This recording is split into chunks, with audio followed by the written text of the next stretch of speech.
আসসালামু আলাইকুম। আমি মোহাম্মদ নাসিম সরকার। আমি আসলে একজন নতুন বাগানী এবং খুবই ক্ষুদ্র বাগানী। আমি গত ১১তম ইভেন্টের মাধ্যমে এই ছাদ কৃষি রংপুরে ইভেন্টে যুক্ত হই।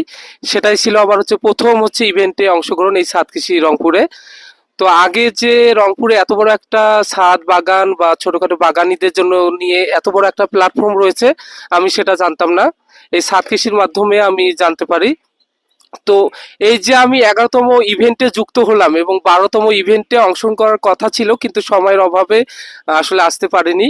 তো এই যে ১১তম ইভেন্টে অংশগ্রহণ এবং ১২তম ইভেন্ট, এরপর ১৩তম ইভেন্ট এবং সেটা হচ্ছে শেষ ইভেন্ট। তো এই শেষ ইভেন্ট শুনে আসলে আমাকে খুবই খারাপ লাগতেছে যে আমি এই তো যুক্ত হলাম একটা ইভেন্টে, ১১তম ইভেন্টে, এবং ইভেন্টে যুক্ত হতে না হতেই এই ইভেন্ট, এই সাত কৃষি যে ইভেন্টের আয়োজন, এটা শেষ হতে যাচ্ছে।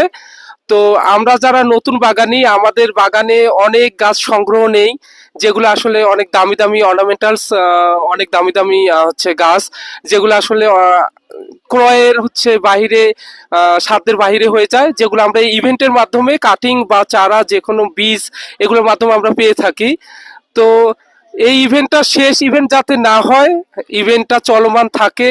আপনি যেহেতু এত দূর পরিশ্রম করে এসেছেন এবং আসছেন, তো যারা এই আমাদের এই সাত কৃষি প্ল্যাটফর্মে মডারেটরের সদস্য রয়েছেন, তারা আপনার সহিত ভবিষ্যতের জন্য আরো এই ইভেন্টটা চালিয়ে যায়, এবং আমরা যারা নতুন আছি, আমরা তাদেরকে সাহায্য করব, সহযোগিতা করব। আশা করি সবাই এই সহযোগিতা, সাহায্যের হাত বাড়িয়ে দিলে ইভেন্ট সামনে হবে, বা আপনি এই ইভেন্টের আয়োজন করবেন, এই কামনা আমি করব, যে স্যার যেন এই ইভেন্ট আজকের মাধ্যমে শেষ না করে।